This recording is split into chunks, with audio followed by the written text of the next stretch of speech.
Hey hi hello friends, తెలుసు కదా నేను మీ సిఆర్ ఫంకీ మూవీ అయితే చూడడం అనమాట. ఓకే, మూవీ అయితే పర్లేదు, బాగానే ఉంది. మంచి కామెడీ అయితే మూవీ అయితే మన అందీప్ గారు అయితే డైరెక్ట్ చేయడం అనమాట. ఓకే, కామెడీ అయితే మంచిగా వర్కౌట్ అయింది, బాగానే ఉంది. కొన్ని సీన్స్ అయితే హిలేరియస్ నవ్వు అనిపించింది అనమాట. అంతేకానుకో ఈ మూవీలో కొన్ని క్యామియోస్ అయితే ఉంటారు. మన దిల్ రాజు గారు, హరీష్ శంకర్ గారు, ఇలా క్యామియోస్ ఉన్నాయి. ఐదారు క్యామియోస్ కూడా ఈ మూవీలో అయితే ఉన్నాయి అనమాట. ఇంకా చెప్తే బాగోదు. ఇంకా రెండు మూడు క్యామియోస్ కూడా ఉన్నాయి. బాగానే ఉంది మూవీ అయితే, బాగానే ఉంది, పర్లేదు, చూడొచ్చు. అండ్ ఇలా మెయిన్ స్టోరీ గీర్ అయితే ఏం ఎక్స్పెక్ట్ చేయకుండా అయితే మనం థియేటర్కి అయితే వెళ్ళొచ్చు అనమాట. స్టోరీ గీర్ ఏమి ఉండదు, కానీ ఒక మంచి full out and out only family entertainment చూడొచ్చు. ఒక మంచి కామెడీ చూడాలనుకుంటున్నాను అనేది మూవీస్ అంటే మొత్తం కామెడీ ఉంటాయి. జాగ్రత్తలు ఎట్లుందో సేమ్ అట్లనే అనమాట. సేమ్ ఫుల్ ఎంజాయ్ చేయాలి, మంచిగా కామెడీ మూవీ చూడాలంటే ఈ మూవీ అయితే ఖచ్చితంగా చూడొచ్చు. పర్లేదు, కామెడీ అయితే చాలా బాగా వర్కౌట్ అయింది అనమాట. నవ్వు వస్తుంది కొన్ని సీన్స్ అయితే హిలేరియస్. ఇలా యాక్టర్స్ వచ్చారు, విశ్వక్సేన్ గారు, కాయదులో హరిదాస్ ఈజ్ బ్యూటిఫుల్. వాళ్ళిద్దరు కెమిస్ట్రీ అయితే చాలా బాగుంది. అండ్ అంతేకాకుండా మన నరేష్ గారు అండ్ సంపత్ గారు అండ్ ఇలా చాలా మంది యాక్టర్స్ కూడా ఉన్నారనమాట.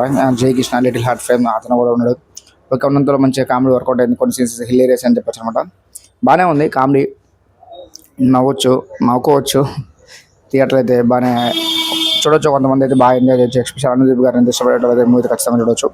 అండ్ మూవీ కూడా బాగానే ఉంది. అండ్ హిలేరియస్ ఎంటర్టైన్మెంట్ అని చెప్పొచ్చు. అన్న కామెడీ అయితే వర్కౌట్, స్టోరీకి ఏమి ఉండదు.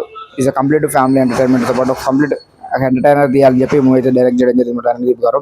అండ్ ఈ మూవీ మన సితార నాగవంశి గారు అయితే నిర్మించడం జరిగింది అనమాట.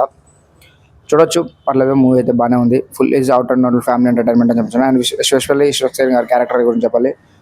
ఆయన క్యారెక్టర్ అయితే చూసినప్పుడు సేమ్ అనుదీప్ గారి ఆయనకి రియల్ లైఫ్ క్యారెక్టర్ లెక్క అనిపించింది నాకైతే. ఎందుకంటే తన క్యారెక్టర్ మొత్తం ఆ సినిమా స్టోరీ కూడా ఏమో ఒకటి, ఆయన ఒక సినిమా తీస్తాడు. సినిమా మధ్యలో ప్రొడ్యూసర్కి లాస్ వస్తుంది. లాస్ వచ్చినాక తన వాళ్ళ హీరోయిన్ వచ్చేస్తుంది. వాళ్ళ లాస్ వచ్చినాక హీరోయిన్ ఎంటర్ అవుతుంది. ఆ తర్వాత సినిమా మొత్తం నిర్మించలేదని స్టోరీ దీని మీద జరుగుతుందన్నమాట.